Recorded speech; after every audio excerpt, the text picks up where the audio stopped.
Très bonne nouvelle du week-end, le début du tournoi destination et la confirmation. Guillaume, les Bleus ont confirmé en Italie tout le bien qu'on pense d'eux depuis plusieurs mois maintenant. Oui, on va revoir les 7 essais de cette équipe de France qui s'impose 50-10. Oui, la barre des 50 points a été passée avec marque de la maîtrise dès le début du match. Cette équipe de France, elle était ultra favori, mais elle l'a montré. En général, les France-Italie, ça peut être compliqué. Là, elle a vraiment maîtrisé du début à la fin.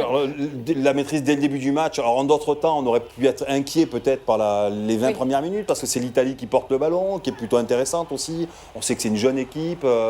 On se fait un petit peu bouger quelque part, mais à aucun moment on sent de l'affolement. Et puis très vite, voilà, il y a ces premières initiatives françaises ou ces essais en contre.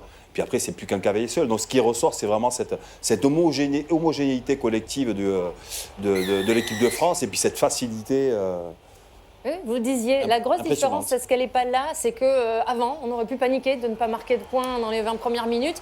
Et là, on a senti de la maîtrise et de la confiance. Marc a raison, il y a un gros flottement en défense. On monte moins, on loupe les premiers plaquages, on se fait percer par cette équipe d'Italie. Mais en tous les cas, la sérénité dans le regard, il y a eu zéro panique. Olivon a recadré par la parole, par les gestes. Mais cette équipe est en train de monter en maturité et en maîtrise. Même si, je vous avoue que il y a 10 minutes en défense, je me suis dit ça va être compliqué. Et puis après, la maîtrise, le talent. Bon, je pense que tu es un peu dur quand même, Cédric, parce que j'ai pas senti cette équipe de France réellement en danger. Oui, les Italiens ont porté le ballon, ont gagné le ballon, ont porté le ballon, ont gardé le ballon.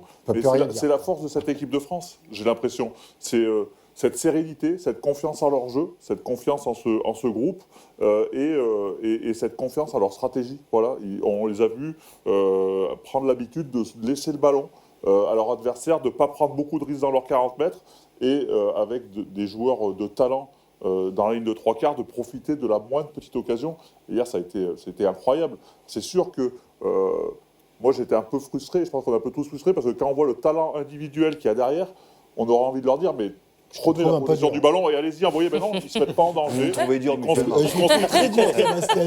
construisent leur match petit à petit. Non, mais là, ce qui est impressionnant, c'est que ce jeu de dépossession, comme ils l'appellent eux-mêmes, pourrait être frustrant et même énervant. Oui.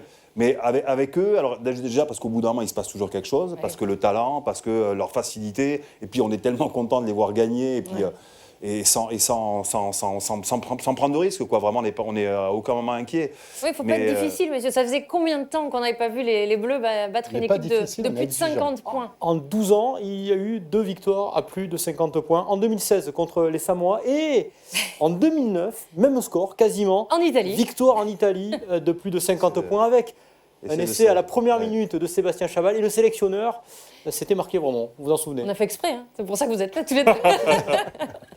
Comme quoi, ça n'arrive pas tous les jours non plus, de mettre 50 points en Italie. Il y a eu un beau papier d'un journaliste de l'équipe à ton sujet qui t'avait bien énervé.